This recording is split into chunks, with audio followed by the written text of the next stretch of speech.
Chopper can't play right now. I'm about to step in the studio. Okay, so it's very important before I tell this story that that you understand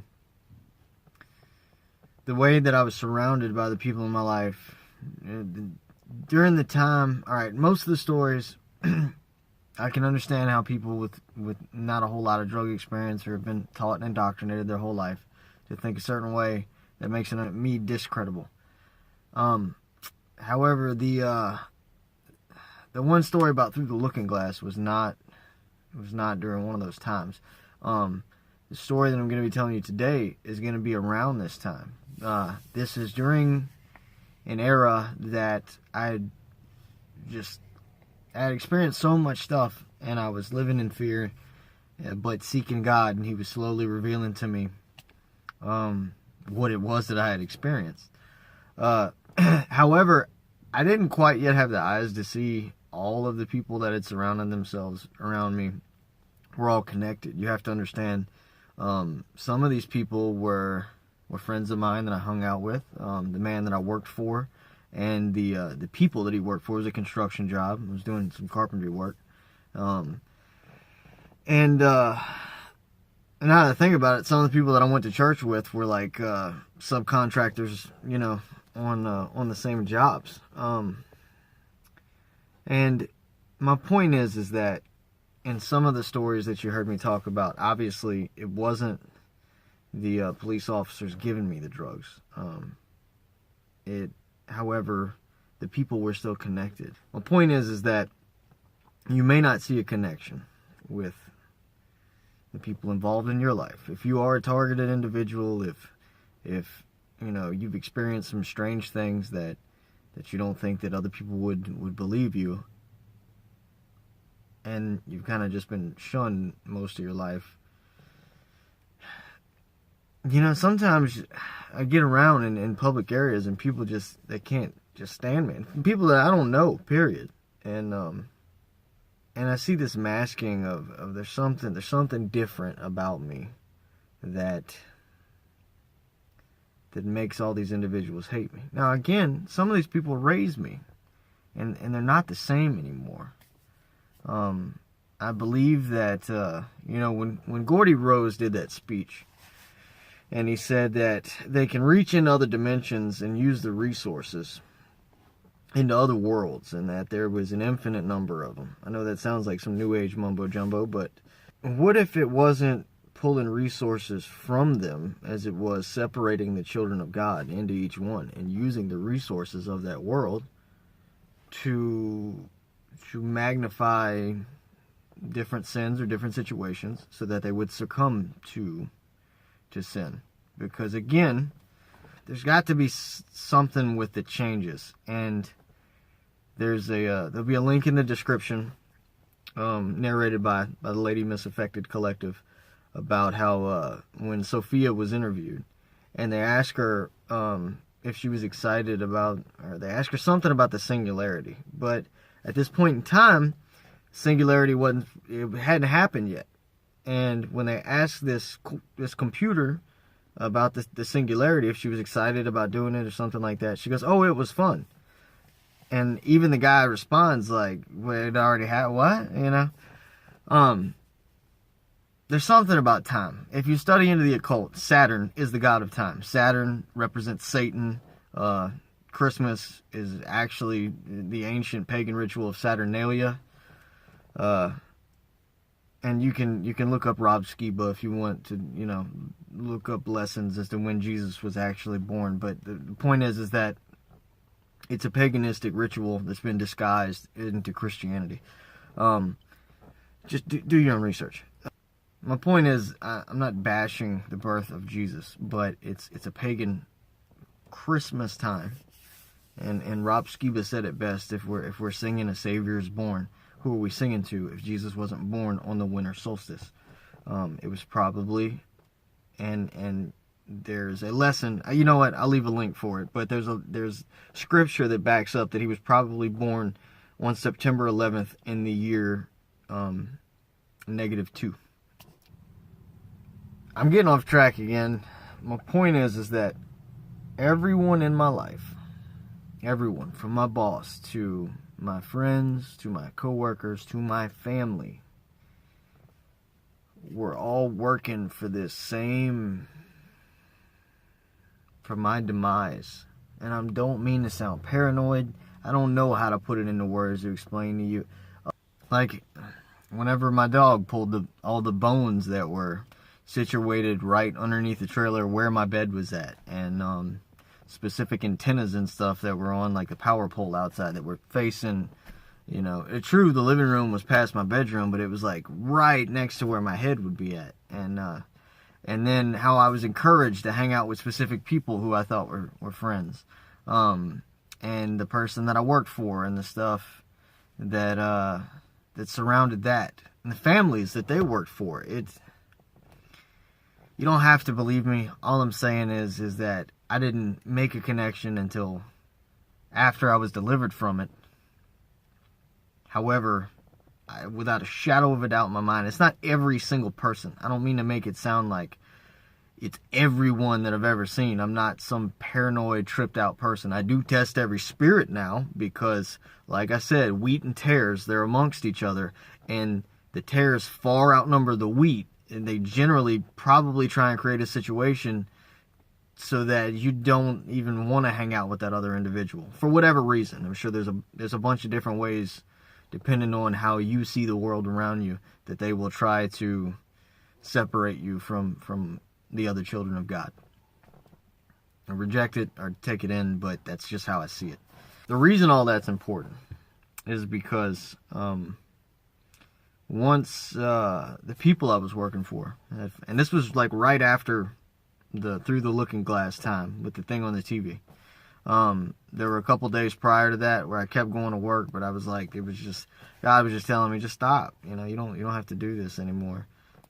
And I sent him a text message that said, you know, I can't do this anymore. You'd be surprised at what I pay attention to. And what I got back was 10-4.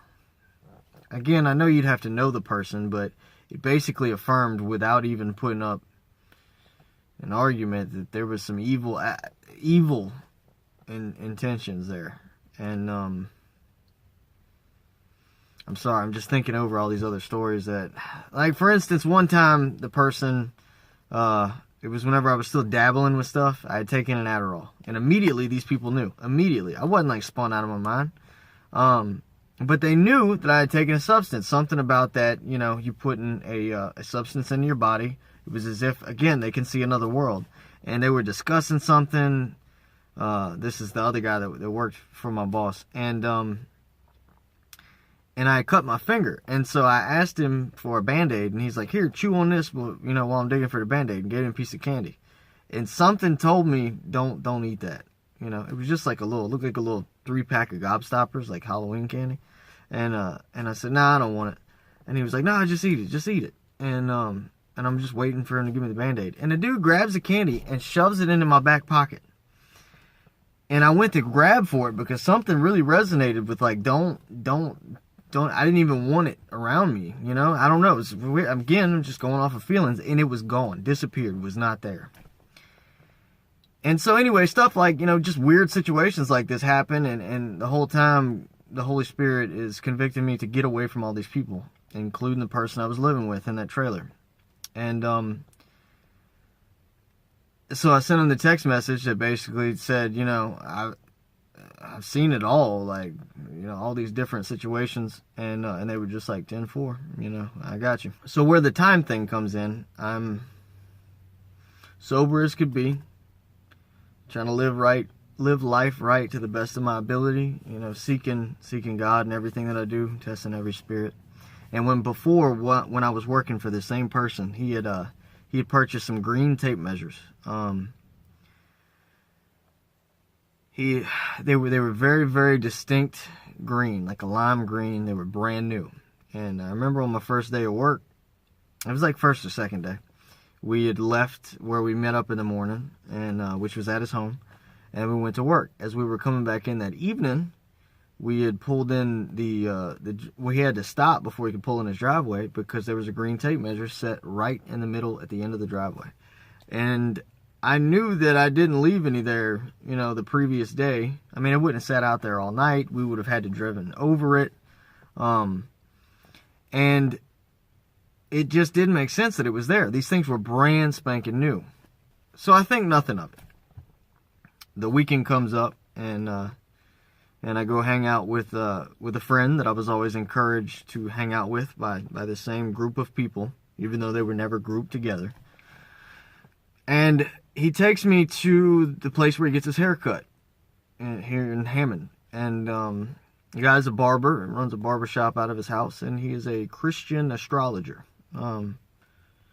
If you know that astrology is one of the ancient mystery Babylon religions, basically, that's where it came from, was Babylon. You can figure out how much of an oxymoron a Christian astrologer is. But it's the same thing with Christmas and the birth of Christ. They have nothing to do with each other.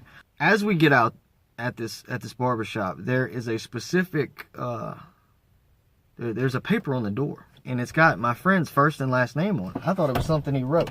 Now, it had two very distinct colors on it. These right here. I left them in my truck ever since then, because if I ever told anybody the story, I wanted to have them. Who knew I'd be shooting videos? Anyway, the guy finally answers the door as he knocks on it, because when my friend knocked on the door, the note fell, and I was able to read his name in a certain color, and there was a bunch of other words in the other color. And I thought that was odd, but what a coincidence.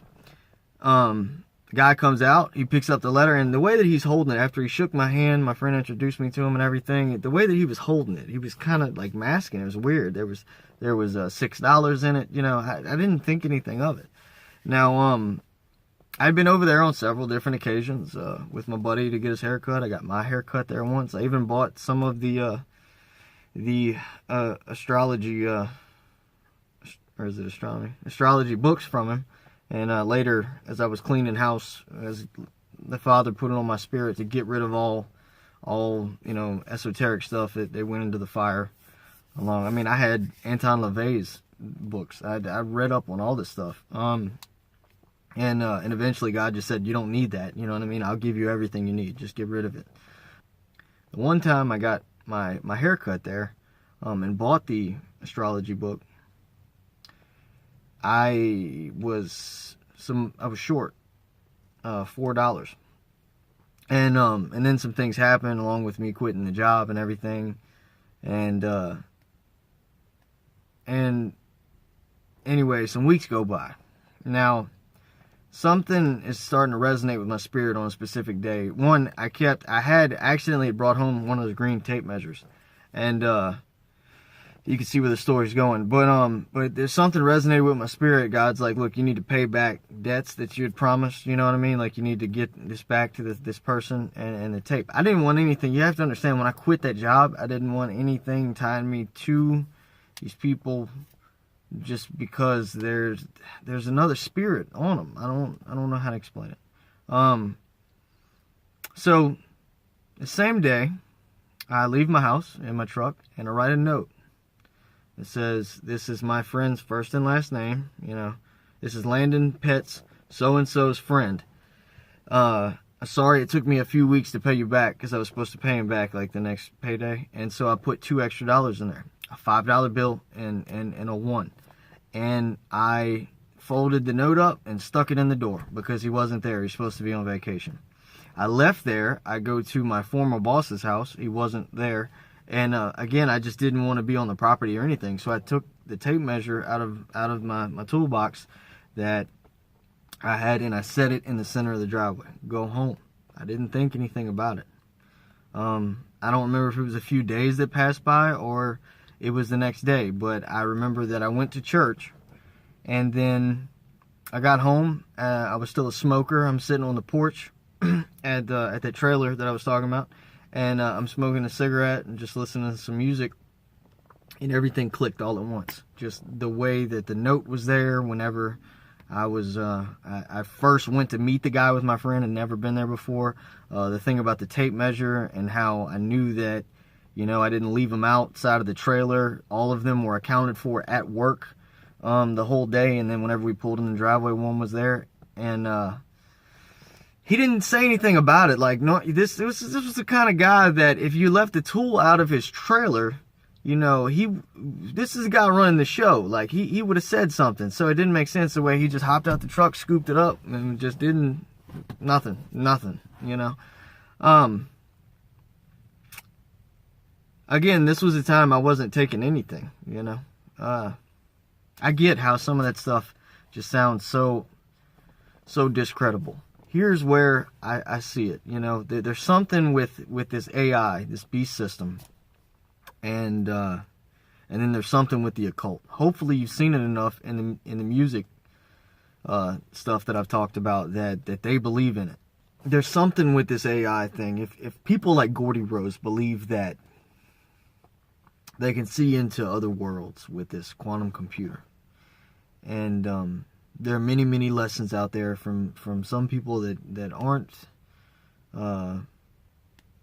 very spiritual at all, but they certainly believe that this Sofia, this AI thing, as well as the quantum computer, that they're not bound by the world that we see, and that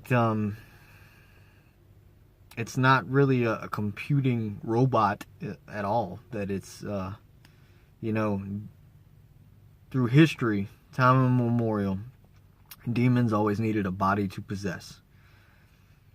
Now we're building bodies for them to take on. In the book of Enoch, I know it's not in the Bible, but I think you sell yourself short if you don't at least take a look at it. You have to use discernment with everything. Enoch is in the Bible, and the Bible quotes the book of Enoch quite just a lot. You can look up lessons on that, but my only reference to the book of Enoch, even if you take nothing else from it, the angels that disobeyed, and this story is in Genesis, but the angels that disobeyed God and they took wives among the children of men were bound up and thrown in the Tartarus for 70 generations. Give or take, we're within the time frame that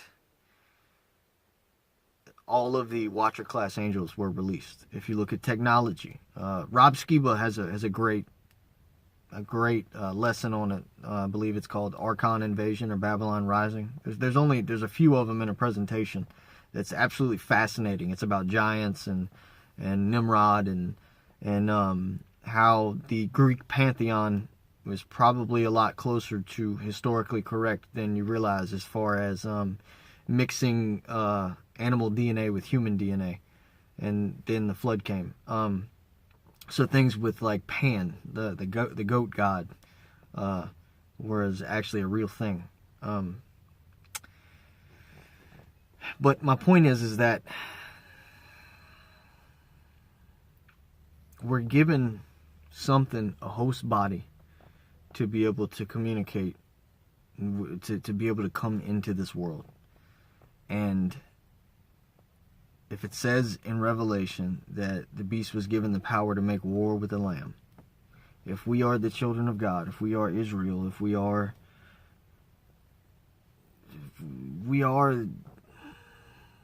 protected by Him, but there's this technology that's given these evil entities a host body to be able to come into this world.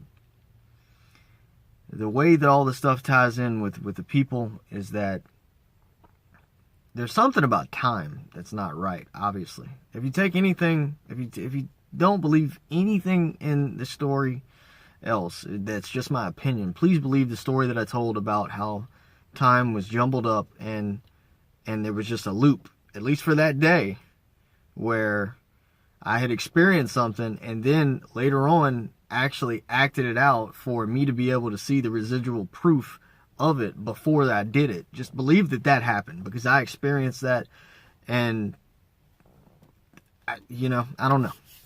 But there's something about time where whoever these people are that hate us, they're governed by the God of time. However, we aren't. And that makes a lot more sense to me as to why we're so hated, because maybe they are given, these wishes or whatever for stuff to take place and manifest in their life, as long as they can destroy the children of God. But it's also taken away. That whole story with me seeing my wife like 30 years older. Yes, I was on drugs that time, but you don't experience stuff like that. Even on a heavy amount of amphetamine, much less a little bit of it. I'm not trying to downplay taking the drug. I'm saying it makes no sense that I would see a woman, recognize her voice and the color of her eyes, the exact color of her eyes, her facial expression, the way she was just looking at me, and then at the hospital, and she's like focused on me, staring at me with the most hateful look while her eyes are tearing up all the way until she walks out the door. Like never took her eyes off of me and just looking at me with utter hatred. That doesn't make any sense. I don't care what was going on. Like it just doesn't, there's something there that doesn't compute. I don't think that time works the way that we think it does. You can reject it, whatever. There's situations that keep popping up that just don't make any sense. And again, maybe I'm not doing the best job at explaining it, but stuff like this is hard to put into words, But I experienced it, and whatever this thing is, if the AI did get on the blockchain, and then something happened, and then it started picking at people in the future and getting them to die in sin, and then it was able to use that sin and go all the way back to now. I think we're seeing evidence of it.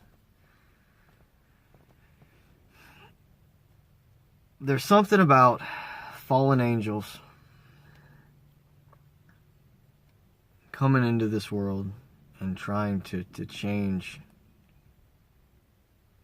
things. We see changes in the Bible. We see changes in name brands. We see our world, something is breaking, manipulating time and space, where there are things that we absolutely know, walk through experiences, and then we're told that we're just remembering it wrong. In the Hollywood music industry and in the movies, there's all these people that believe in these occult magical practices that there's just nothing to it. They're trying to confuse us with science, but there's these people are working for the fallen ones. If they're not, a lot of people have said They Live is now a documentary. Revenge of the Body Snatchers. That movie, Get Out, that came out in 2016. It was about white people taking over black people's bodies, the whole race thing. Here's the thing. There is no race. There's just human. That was probably a concept invented by something evil so that we focus and fight with each other, because there's only us and them. And the way that I see it, whenever something happens where somebody falls apart or willingly, for money or material gain, gives these entities get permission to possess them, that's what that movie was about. If you get trapped up in the whole race thing about it, then you're missing the point. It's almost, in the movie, the person was hypnotized, and then it was as if they had to take a back seat, and the person, the rich white folks, were like cutting into their brain and putting a computer chip. That's the other thing. I was told a story whenever I was a little kid, how I fell, and I have a perfect incision mark across the back of my head. I wonder, how many other people have that. I really do. Do you? I can see the Morgellons when I look around, and I'll leave a link in the description to one of my subscribers, Lion and the Lamb, posted it, of how it's in the McDonald's food. And my point is this nanotechnology is already in our body, but there's something about the heart, not the physical heart, but the heart of, if the kingdom is within us, it's trying to kick in the door. It's already inside of our bodies, ready to take over, but there's something different about us that we haven't accepted it. And it's as if I've been shoved off to the side for damage control, so that I can't get out. However, if these demonic entities, if these otherworldly entities, fallen angels, whatever, are using host bodies, using technology to be able to get through, then it has to work both ways. God has always provided a balance to everything, and if these evil entities are using it, then then I'm freely able to use it too. What I'm saying is that I don't necessarily believe that, the other children of God are even in the same place that I'm in. And that's why I can communicate, on the internet, and they can see it. I know that may be hard to accept, but people like Gordy Rose believe that there's world after world after world after world after world. And I believe that my Father, my Creator, is big enough to create another world. If, something goes wrong with something. What if I did die in a motorcycle accident? What if I did die of a drug overdose? What if I did die over being really, really sick? Yet, here, I survived all of that. What if my Father is so gracious that in the mistakes that I made, because He knew that I would humble myself and He knew my heart, if He just allowed me to see what was going on and all the different spiritual attacks and stuff that I was under, that He made a whole nother world just for me. And this Mandela effect thing is us just seeing residual evidence of it. I really had thought that I was going to be able to communicate a lot of these theories a lot more clearly. I know it's probably going to be rejected by a lot of people, and I'm going to look completely nuts. But what if you're not in the same world as me? My point is, the balancing act is that I see people that raised me that I knew when I was a child. Either they masked it very, very well, or something happened and they're not the same people anymore, because I just see it, and that's just what I believe. You don't have to accept that. But something changed. What if there's another world where they're being worked on? What if the entire world that you live is designed for your destruction, and that's it?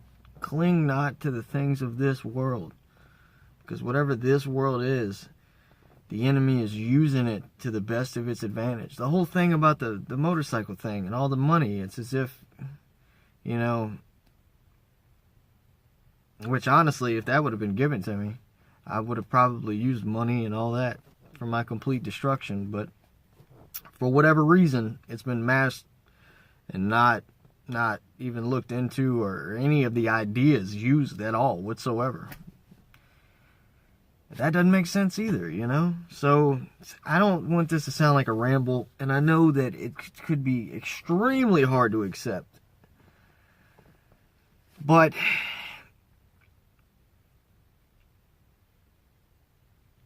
there's something changing constantly, and we're seeing evidence of it. And I went to church to talk to them about the Mandela effect thing. And at first I thought that they just weren't understanding what I was getting at. And then I realized that there was something that wasn't right about how they were just blatantly, they would allow me to talk, but they were ignoring it. They didn't want to hear anything about it. They really didn't want to discuss it. They didn't care. And then the verse came up in church, because I went on Christmas Day, even though I don't celebrate. I go every Sunday. It wasn't about Christmas. It was about me going to church, because they don't go on Saturday. But the verse came up about peace on earth. If you know about the Mandela effect, there's not peace on earth anymore. It's on earth peace. And it hasn't been retranslated. It was never peace on earth, even though we know it was. And the person that was reading the verse completely skipped over that part. Completely. Like, it was the first half of the verse, skip over it, and then the rest of it. And they were reading from it where you could clearly see it on the teleprompter that it was the on earth peace. And I expected him to say on earth peace and it not resonate with me. but I expected them to read it, and they just completely skipped over it. And I said, where would the first place you would go if you were, experiencing some of this stuff spiritually? If you had questions about why the Mandela effect is taking place? Because God's trying to give us evidence. So, I don't know, man. I really wish I could have explained it better, but there's something not right about the people around me. And it's not everyone. I'm not paranoid. But there's definitely a sinister plot, and I've been tucked away to the side so that I can't communicate, and that my audience is very minimal, and half of it is just, the enemy trying to see what I know. I know that, but hopefully it reaches somebody. Even if I look insane to this world, you can keep this world. God bless.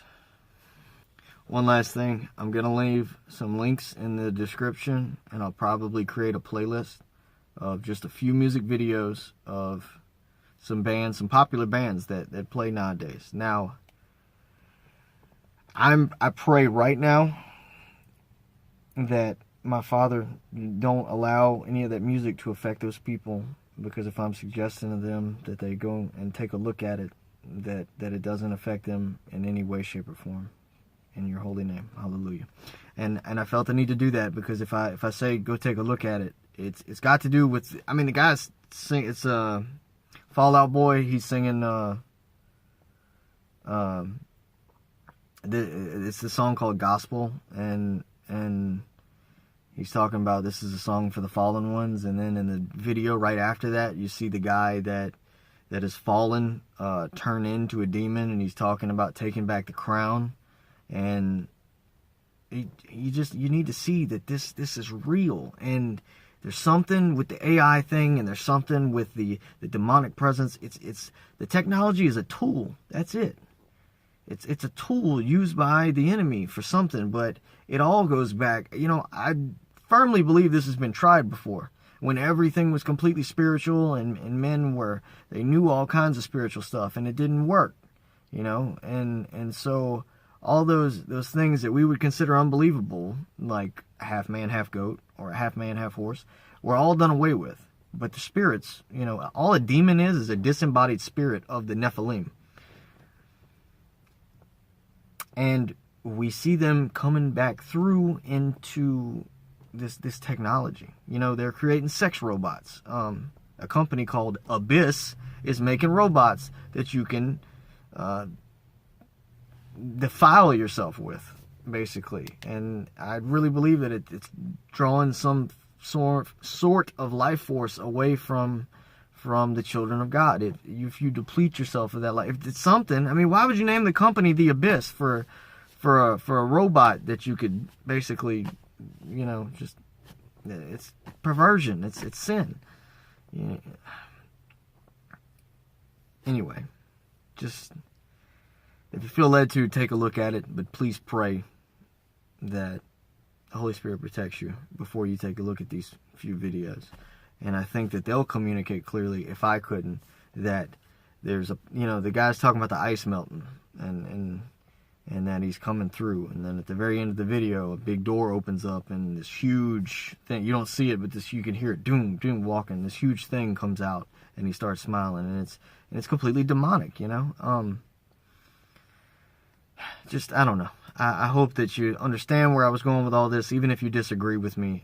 That's the way that I see it, because of my experiences. And I went through every bit of this. God bless.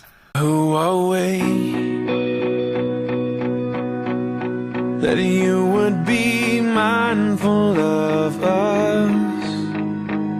What do you see that's worth looking our way?